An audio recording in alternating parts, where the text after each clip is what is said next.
మాట్లాడిన తర్వాత అభివాదన చేసుకుందాం. Please sir.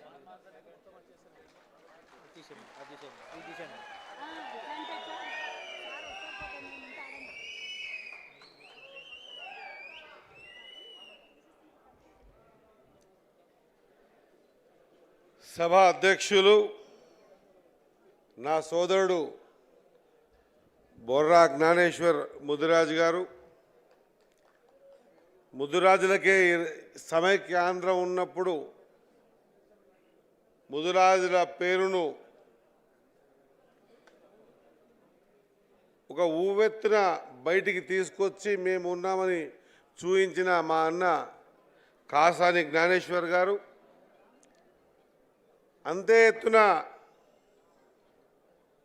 ప్రభుత్వం ఎంటబడ్డా కూడా నా ముదిరాజులు నా ఎంట ఉంటే ఖచ్చితంగా గెలుస్తా అని చెప్పి గెలిచి చూపించినటువంటి ఈటెల రాజేంద్రన్న గారు. నిజమేనా? మీ వల్ల మీకు తెలియదు.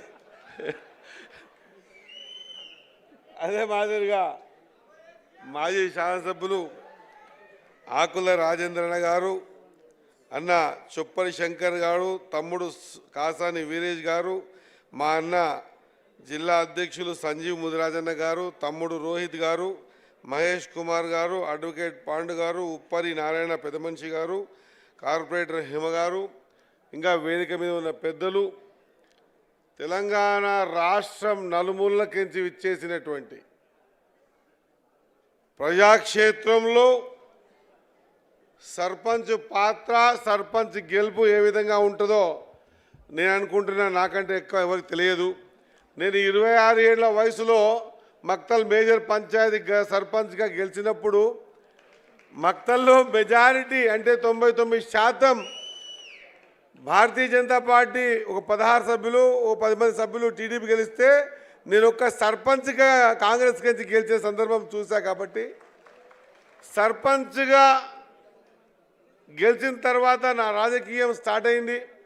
నేను అనుకుంటా ఉన్నా ఈరోజు ఈ వేదిక ద్వారా ఈడ కూర్చున్న ఈరోజు గెలిచి వచ్చిన సర్పంచుల్లో రేపు 28లో ఆ తర్వాత ఎంతోమంది ఎమ్మెల్యేలు, ఎంపీలుగా గెలిచి మీరు ఈ స్థాయికి రావాలని, మీరు ఈ వేదిక మీదకి వచ్చి రాబోయే తరానికి కూడా మెసేజ్ ఇచ్చే విధంగా ఉండాలని, దానికి సర్పంచే బునాది కావాలని, సర్పంచే బునాది అవుతుందని. ఎందుకంటే సర్పంచ్ అనేది గుర్తు లేకుండా, పార్టీ గుర్తు లేకుండా, మనిషి వ్యక్తిత్వం మీద, ఆయన ఆలోచన విధానం పట్ల, ఆయన క్యారెక్టర్ పట్ల వేసే ఓటు ద్వారా గెలిచొచ్చేటోడే సర్పంచ్. కాబట్టి ఆ సర్పంచులు భవిష్యత్తులో మంచి బునాది వేసుకోవాలని మనస్ఫూర్తిగా నేను కోరుతా ఉన్నా. ఒక అరుదైన సందర్భం, ఒక విషయం చెప్పి ముగిస్తా. నేను కలగన్నా ఆ రోజు కాసాని జ్ఞానేశ్వర్ గారు పరేడ్ గ్రౌండ్లో మీటింగ్ పెడితే అప్పుడు ఇన్నోవాలు, టాటా సుమోలు ఏం లేవు, కమాండర్ జీపులు.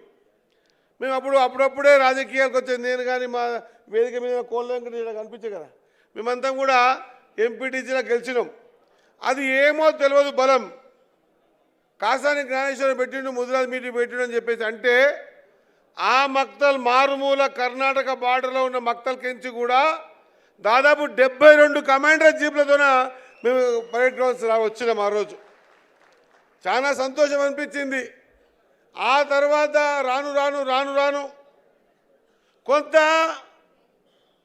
చెడు ప్రభావం కనిపిస్తున్న సందర్భంలో ఈ మధ్యకాలం నేను ఖచ్చితంగా ఇది జరగాలని 1కి 10 సార్లు బొర్ర జ్ఞానేశ్వర్ గారిని అధ్యక్షుని పిలిపించి, అనా ఒక వేదిక మీద మనమంతా కనిపించాలి, మనకు వేరే ఆలోచన విధానాలు లేవు, జాతి బాగుపడాలి అని అనుకుంటున్నాం కాబట్టి మనం వేదిక మీద ఉందామని చెప్పేసి అని మాట్లాడినప్పుడు ఏ ఒక్కరు కూడా కాదనకుండా ఈరోజు ఒక సంకల్పం అనుకొని మీరు సర్పంచులుగా గెలిచిన శుభదినాన, శుభ సందర్భాన, ఈరోజు వైకుంఠ ఏకాదశి పర్వదినాన, ఈరోజు వైకుంఠ ఏకాదశి పర్వదినాన నా జాతి బిడ్డలంతా కూడా ఒక వేదిక మీద కూర్చున్న సందర్భం ఇది కదా ముదిరాజుల మార్పు వచ్చింది అనడానికి ఒక శుభ సూచకం అని చెప్పి నేను మీ అందరికీ తెలియజేస్తా ఉన్నా. మిత్రులారా, ముదిరాజులం మనం ఆలోచన చేయాలి. మన ఆలోచన విధానం మారింది. మేము కూడా రాజకీయాల్లో రాణిస్తాం, విద్య ఉద్యోగాల్లో లేదా ఆర్థిక స్థితిగతుల్లో రాణిస్తామనేటువంటి మంచి ఆలోచన విధానాన్ని మార్పు వచ్చిందని చూపించడానికి ఈ వేదికనే సాక్ష్యమని నేను అనుకుంటా ఉన్నా. ఆ సాక్ష్యమే ఈరోజు రాజేంద్రన భాజపా అయినా, బండప్రకాష్ అన్న కాంగ్రెస్ అయినా, కాసాని జ్ఞానేశ్వరన్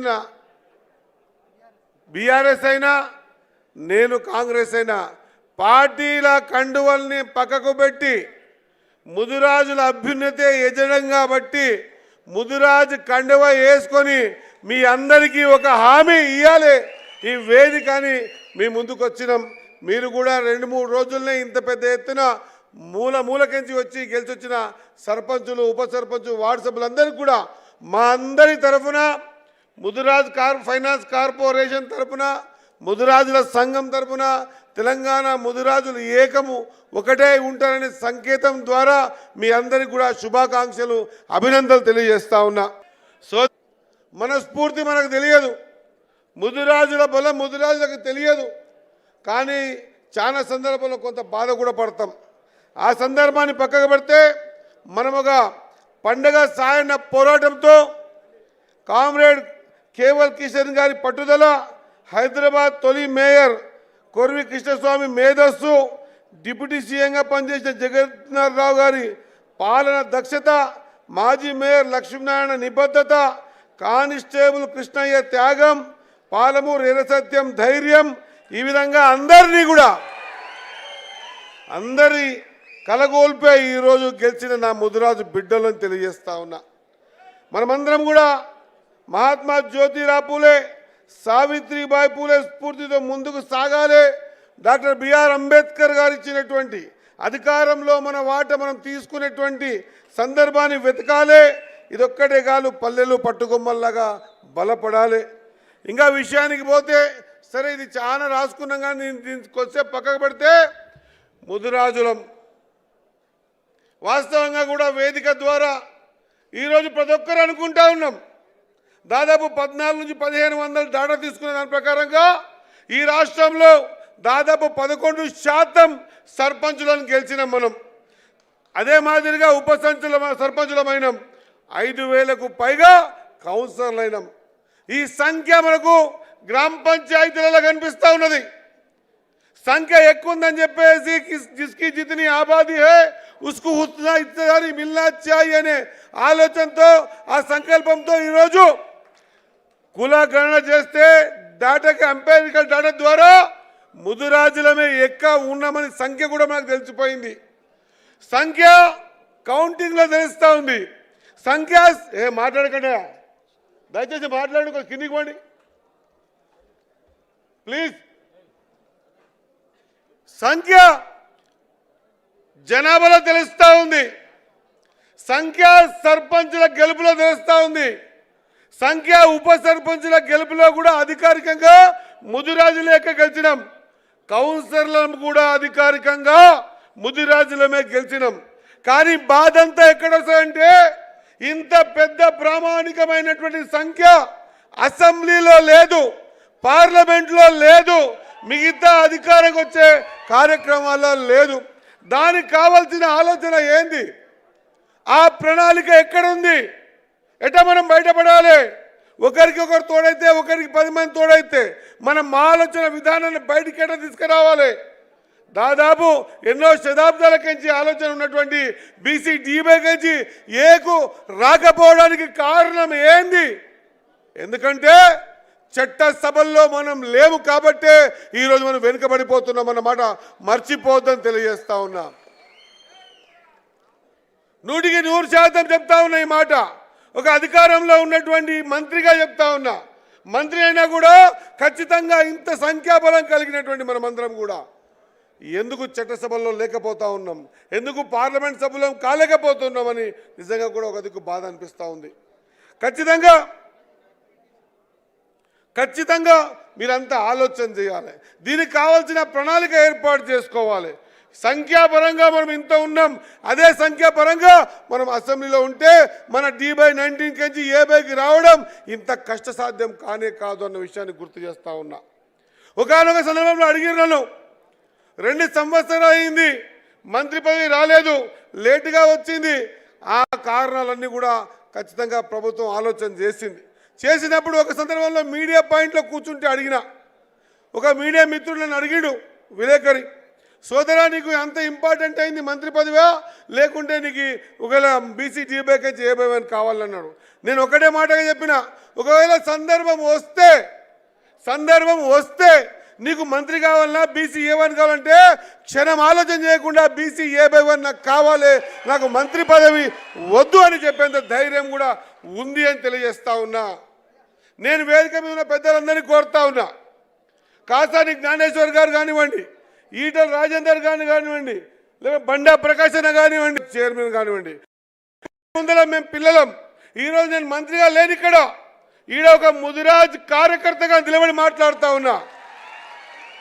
నేను నా జాతి కోసం సందర్భంలో రాష్ట్రాన్ని మొత్తం చూడాల్సిన అవసరం ఉంది. రాష్ట్రాన్ని మొత్తం చూసుకుంటూ, అన్ని కులాలను చూసుకుంటూ, అన్ని మతాలను చూసుకుంటూ, బీసీ ఎస్సీ ఎస్టీ మైనార్టీ అగ్రవర్ణాల పేదను చూసుకుంటూ రాజ్యాంగబద్ధంగా ప్రతి అవసరాన్ని ప్రతి సందర్భాన్ని కూడా ఖచ్చితంగా ముందుకు తీసుకుపోతూ కూడా వెనకబడ్డ నా జాతి గురించి కూడా ఆలోచన చేయాల్సిన అవసరం నాకు ఎంతైనా ఉంది అని గర్వంగా తెలియజేస్తా ఉన్నా. దీనికి కావాల్సింది ఓపిక, దీనికి కావాల్సింది సంయమనం, దీనికి కావాల్సింది రేపు మనం నిజంగా కూడా ఒక అడుగు ముందుకు పోయి ఖచ్చితంగా శాసనసభలో కూర్చోవాలి. ఎందుకు 10 మంది కూర్చోవాలి? బండ ప్రకాశన మనం 35 మందిని కూర్చోవాలి శాసనసభలో. దానికి ఏం ఏర్పాటు చేయాలి, ఎట్లా బయటికి పోవాలి, ఎట్లా బయటపడాలి? ఒక కౌన్సిలరు, ఒక ఉప సర్పంచ్, ఒక సర్పంచ్ గెలవడంలో ఎంత ఇబ్బంది ఉందో అంతకంటే ఎక్కువ ఇబ్బంది రాజ్యాంగంలో. ఒకవేళ రాజ్యాంగాన్ని మనం సవరించుకొని లేదా మాకు చట్టబద్ధత కల్పించాలి, ముదిరాజుల సంఖ్య ఎక్కువ ఉంది, బీసీ D/19 నుంచి A/1కి రావాలంటే మా అధికారికంగా మా వాటా మాకు ఇవ్వండి అని అడిగే సందర్భం చట్టసభలో మనం ఉంటే ఖచ్చితంగా త్వరితగతిగా వస్తుండే. నిజంగా కూడా చెప్తా ఉన్నా, నాకు చాలా మంది సూచన కూడా చేశారు మాట్లాడే ముందు, అన్నా జాగ్రత్త నువ్వు గవర్నమెంట్లో ఉన్నావు. ఎస్, నేను గవర్నమెంట్లో ఉన్నా, నేను ముఖ్యమంత్రి గారిని ఒప్పించేటువంటి బాధ్యత తీసుకుంటా. ఖచ్చితంగా ముఖ్యమంత్రి గారిని ఏదైతే మీరు సలహాలు సూచనిస్తారో ఆ సూచనల ప్రకారంగా బీసీలకు D/19 నుంచి A/1కి రావాలి. ఆనాడు రాజశేఖర రెడ్డి గారు జడ్చర్ల బై ఎలక్షన్లో ఇచ్చిన మాట, ఆ మాట ప్రకారంగా అప్పుడే అయిపోతూ ఉండే. కానీ ఆ రోజు కోర్టుకు పోయి బీసీ A/1కి సంబంధించిన కొంతమంది వ్యక్తులు కోర్టుకు పోయి ఆపడం జరిగింది. ఆ తర్వాత నేను ఈ మధ్యకాలం కొత్త ప్రపోజల్ పెట్టినాం.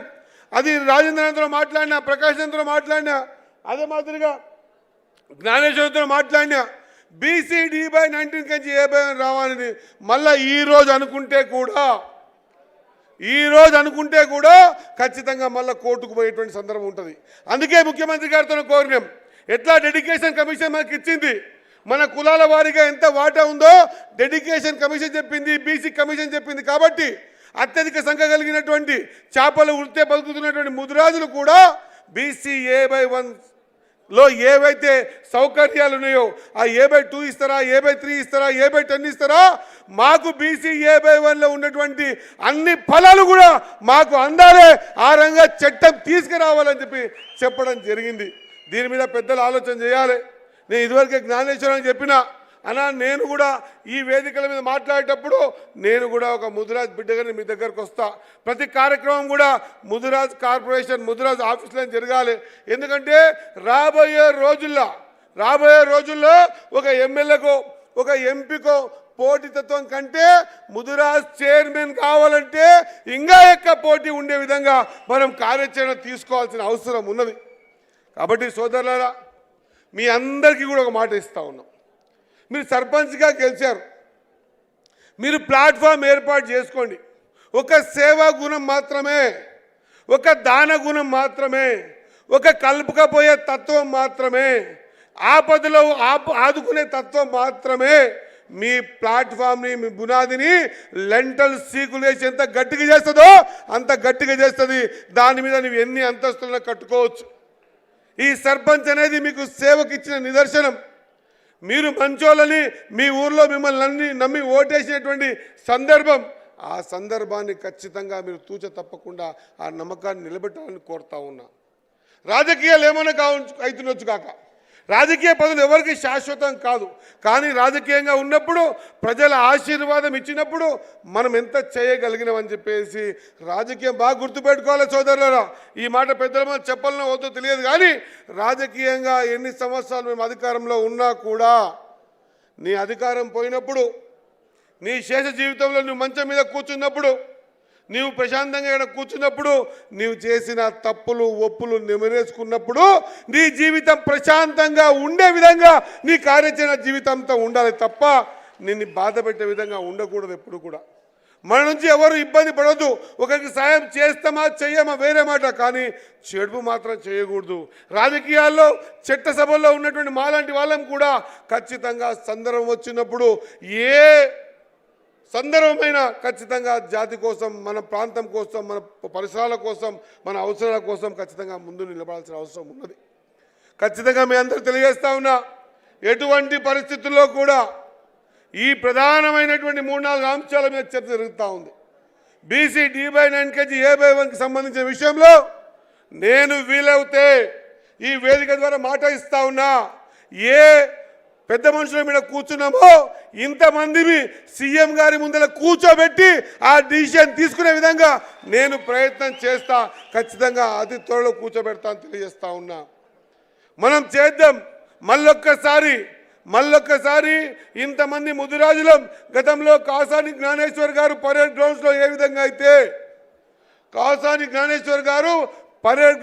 అయితే పెద్ద సంఖ్యలో మీటింగ్ పెట్టారో, మా అవసరం ఉంది, మాకు బీసీ D/9 A/1కి రావాలి, అది మా హక్కు అనే విధంగా మళ్ళొక్కసారి మనం పరేడ్ గ్రౌండ్లో కదము తొక్కుదాం. ఎట్లా రాదో బీసీ D/9 A/1 చూద్దాం. దానికి మనమంతా కంకణం బద్దులం కావాలి. ఈరోజు 14 మంది సర్పంచ్ ఉన్నారు, రేపు కౌన్సిలర్లు, ఉప సర్పంచ్ ఉన్నారు, ఎంపీటీసీ జడ్పీటీసీలు అవుతారు. ప్రతి ఒక్కరం ఒక బాధ్యతగా 1000 మంది ఆలోచన విధానాన్ని మార్చి మనం ఎవరితోనో పోరాటం చేయలేంలే. ముద్రాలం ఏకం కావాలంటే పక్క కులమంతో కొట్లాడడం కాదు. ముద్రాలం ఏకం కావాలంటే మన జీవితంతో ముడిపడినటువంటి ఆర్థిక వెనుకబాటుతనంతో కొట్లాడాలి. మనం మారాలి. ఈరోజు రాజేంద్రన్ అంటా ఉండే స్పీచ్లలో ఇంటా ఉన్న క్లియర్గా, ఈరోజు ప్రతి ఇంట్లో చదువుకున్నాడు, ఈరోజు ప్రతి ఇంట్లో చదువుకున్నాడు ఉండాలి, రేపు ఇంట్లో అందరూ కూడా చదవాలి. చదువు మాత్రమే మన రాతని మారుస్తుంది అన్న విషయాన్ని మనం గుర్తుపెట్టుకోవాలి. మనం ఎంతసేపు ఉన్నా కూడా మన పిల్లలకు ఆస్తి ఇస్తుండొచ్చు, ప్లాట్లు ఇస్తుండొచ్చు, భూములు ఇస్తుండొచ్చు, వాడు సమర్థుడు కావాలి.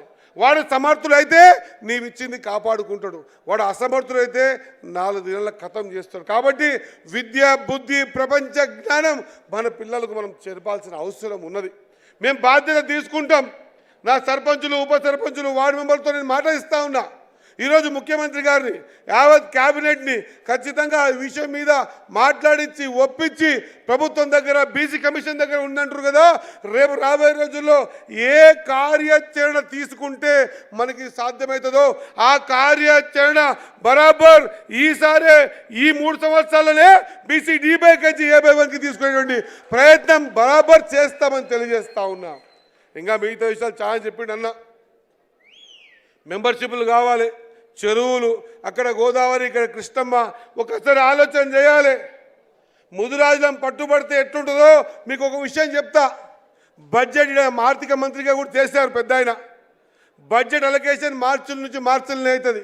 కానీ నేను మంత్రి ఆగస్టులో ఆయన వెంబడే ఫస్ట్ మీటింగ్లో కూర్చున్నా. అన్నా, నన్ను మంత్రి చేసినావు, 72 ఏళ్ళ ఈ స్వతంత్ర భారతదేశంలో, ఆంధ్రప్రదేశ్లో, తెలంగాణ వచ్చిన తర్వాత చేపల కులమాన్ని మొదటిసారి చేపల మంత్రిగా చేసినామన్నా. మరి నేను మంత్రిగా అయిన తర్వాత నా కుల బంధువులందరూ కూడా ఎక్స్పెక్ట్ చేస్తారు ఏమని, మా ఓడైండు ఇంకా 4 చేపలు ఎక్కిడిస్తాడేమోని.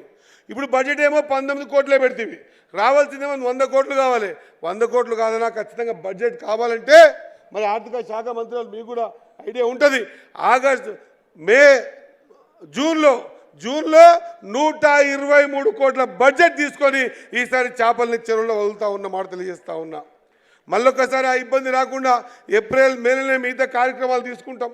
నేను ఈ వేదిక ద్వారా వేదిక మీద ఉన్న పెద్దమందరినీ కలుపుకొని పోయి నేను ఒకటికి 10 సార్లు ఫోన్ చేసిన, మనం ఒక వేదిక మీద కల్పించాలన్నా, రేపు సర్పంచ్కి మనం మంచి మెసేజ్ ఇవ్వాలన్నా, సర్పంచులు ఉప సర్పంచులు కౌన్సిలర్లు మా వాళ్ళంతా ఏకంగా ఉన్నారు, మా జాతి కోసం పోరాడతారు అనేటువంటి ఒక బలమైన నినాదం తీసుకుపోయి వీళ్ళు ఊర్లో చెప్పాలంటే మనం కనిపించాలన్నా ఒక్కరు కూడా ఏమనకుండా జాతి కోసం వచ్చిన కూర్చుని అందరికీ కూడా నా ఉదయముగా ధన్యవాదాలు తెలియజేస్తా ఉన్నా. సోదరులారా, బాధ్యత మాది. ఈరోజు చట్టసభల్లో ఉన్నాం, ఈరోజు బాధ్యతగా వ్యవహరిస్తాం. మన వెనుకబడ్డ జాతులల్లా, దాంట్లో మరీ ఎక్కువ వెనుకబడ్డ ముదిరాజ్ జాతులల్లా మన ఆలోచన విధానం మారాలి, మనం చదివే చదువు మారాలి, ప్రపంచాన్ని అర్థం చేసుకునే విధానం మారాలి. మీరందరూ కూడా ఖచ్చితంగా మీ పరిధిలో మీ మంచి పేరు సంపాదించుకునే ప్రయత్నం చేయండి. ఏ బాధ్యత అయితే మా మీద పెట్టారో ఆ బాధ్యతని పరిపూర్ణంగా నిర్వహిస్తామన్నమాట మరొకసారి గుర్తు చేస్తూ మీకు అందరికీ ఒక చిన్న సూచన తెలియజేస్తా. అంబేద్కర్ గారు రాసిన రాజ్యాంగంలో, సర్పంచులు బాగా వినాల, అంబేద్కర్ గారు రాసిన రాజ్యాంగంలో ప్రజల డబ్బుని భారత ప్రభుత్వము అనే చెక్కు, ప్రజల డబ్బు భారత ప్రభుత్వం అనే చెక్కు సంతకం పెట్టి డ్రా చేసే అధికారం మంత్రిగా నాకు లేదు, ఎంపీగా అన్నకు లేదు, ఎమ్మెల్సీగా అన్నకు లేదు, జ్ఞానేశ్వర్ అన్నకు లేదు, ఎవరికి లేదు. ఈ దేశంలో ప్రజల డబ్బును నేరుగా చెక్కు మీద సంతకం పెట్టి డ్రా చేసే అధికారం ఒక సర్పంచులకే ఉంది అన్న విషయాన్ని మీరు మర్చిపోవద్దు. అటువంటి మహత్తరమైనటువంటి భారత రాజ్యాంగం అనే చెక్కు మీద సంతకం పెట్టేటువంటి సందర్భం దేవుడు మీకు ఇచ్చుడు. నేను ఒక విషయం చెప్పి ముగిస్తా. మా దగ్గర ఒక పెద్ద మనిషి ఉంటుండే, పేరు చెప్పాలని అవుతుందో నాకు తెలియదు, కానీ ఆ పెద్ద మనిషి చాలా సందర్భాలని అల్లుడా అని పిలుస్తుండే, మామ అని పిలుస్తుండే. ఏం మామ అంటే రాజకీయాలు చాలా యాక్టివ్గా ఉంటుండే, చాలా 30 ఏళ్ళ రాజకీయ అనుభవం ఉంది ఆయనకు. ఆ అనుభవం అతను చాలా పెద్ద ఇల్లడి గారితో నాయుడు గారితో అందరూ పనిచేస్తూ ఉండే. ఆయన నాకు చాలా సందర్భాలు అంటూ ఉండే, అరే పిల్లగా అంటుండే, ఫస్ట్ తర్వాత అల్లుడా అంటుండే. అల్లుడా నాకు జీవితంలో కోరిక ఉందిరా అని అంటుండే. ఏం చెప్పమా అంటుండే. నేను సర్పంచ్ అయిన తర్వాత నన్ను మళ్ళీ కలిసి అల్లా నాకు జీవితంలో చెప్పవు కదా మామ చెప్పంటే, ఏం లేదురా, ఇంత పెద్ద ఆస్తి ఉంది, నాకు 100 ఎకరాల భూమి ఉంది, ఊర్లో పెద్ద మనిషిని, పెద్ద పేరుంది, ఎన్నైనా డబ్బులు ఖర్చు పెడతా, ఏమైనా చేస్తా, కానీ నా జీవితంలో ఒక్కసారైనా సర్పంచ్ చచ్చిపోవాలని ఉంది నాకు అంటుండేది. వాస్తవంగా చెప్తున్నా, ఆ పెద్ద మనిషి సర్పంచ్ కాకుండానే చచ్చిపోయా. నిజంగా కూడా అంటే సర్పంచ్ కావాలని కళ్ళగంటే రాదది, మీ రాతలో అదృష్టంలో ప్రజలకు సేవ చేయాలని ఉంది కాబట్టి మీరు సర్పంచ్ లైనరు, ఉప సర్పంచ్ లైనరు, కౌన్సిలర్ లైనరు. కాబట్టి ఈ అద్భుతమైన అవకాశాన్ని, ఈ పునాదిని గట్టిగా వేసి రాబోయే రోజుల అంచెలంచెలుగా, ఇంతకుముందు 600 మంది సర్పంచులే ఉండ్రి, ఈరోజు రిజర్వేషన్ల ప్రక్రియ ఇంకా దానికోసం కొట్లాడుతున్నాం, 42% కొట్లాడుతున్నాం. రాజకీయాలు ఇక్కడ మాట్లాడొద్దు కాబట్టి ఒక్క అక్షరం కూడా బయటికి తీయకుండా 100% బీసీల పట్ల 42% రిజర్వేషన్ కోసం ఎంతవరకైనా తెగించి పోరాటం చేస్తా అన్నమాట మరొక్కసారి గుర్తు చేస్తూ, మరొక్కసారి మీ అందరికి కూడా భగవంతుడు మీ కష్టంతో వచ్చినటువంటి ఈ ప్రజలు ఇచ్చిన అవకాశాన్ని మంచి బునాది వేసుకొని రాబోయే రోజుల్లో మీరు పై స్థాయికి ఎదిగి మీరొచ్చి ఈడొచ్చి మాట్లాడే స్థాయికి ఎదగాలని కోరుకుంటూ, ఇంకో ప్రధానమైన అంశం ఏముందంటే 5 కోట్లతో ఆ బంగ్లా, 5 ఎకరాల భూమి, 5 కోట్లతో 5 ఎకరాల భూమి ఫైనాన్షియల్ క్లియరెన్స్ అయితే లేదు. మా బండ ప్రకాశం నాకు తెలుసు. ఖచ్చితంగా మనం ఒక మీటింగ్ పెట్టుకుందాం. ఖచ్చితంగా బీసీ T/K A/1 లాగా మనకు కూడా చట్టసభ మనకు కూడా రిజర్వేషన్ రావాలి, మనకు కూడా 5 కోట్లు కావాలి. ఖచ్చితంగా ఇంకా చాలా విషయాలు ఉన్నాయి, రిజర్వేషన్ సంబంధించిన విద్యా ఉద్యోగాల్లో ఉన్నాయి, ఇవన్నీ కూడా మనకు సముచితంగా రావాలి అనేటువంటి కార్యక్రమాన్ని పెద్దలతో చర్చించి మళ్ళొక పెద్ద బహిరంగ సభ ఏర్పాటు చేసి ఖచ్చితంగా ప్రభుత్వాన్ని ఒప్పించి మెప్పించి మీకు కావాల్సిన సౌకర్యాలు తీసుకురావడానికి మేము సిద్ధంగా ఉంటామన్నమాట గుర్తు చేస్తూ, మీరందరూ కూడా 3 రోజుల్లోనే ఇంత పెద్ద వ్యవధిలో వచ్చి ఈ కార్యక్రమాన్ని జయప్రదం చేసినందుకు నా కోరిక ఉండే, ఖచ్చితంగా మీరందరూ ఊర్లలో, గ్రామాలలో, జిల్లా హెడ్ క్వార్టర్లలో ఎక్కడుంది పోయి ముదిరాజులు ఒకరొకరు గ్రూప్ ఉన్నారు, ఒకడు అక్కడిక్కుతాడు, ఒకడు ఇక్కడిస్తాడు, ఎక్కడిక్కడో ముదిరాజుల సర్పంచులు ఇంకే ఇంతమంది ఉన్నాం. ఖచ్చితంగా దీన్ని దాటిస్తాం. మీరు రాబోయే రోజుల్లో ఇట్లా అంటే మీ సెల్ ఫోన్ రికార్డ్ చేయండి, ముదిరాజుల సన్మానం రికార్డ్ చేయండి, గ్రూపులలో పెట్టండి. ముదిరాజులు మీ ఆలోచన ప్రకారం ఎక్కడ లేరు, ఒకటే వేదిక మీద ఉన్నారు, ఒకటే కాన్సెప్ట్లో ఉన్నారు.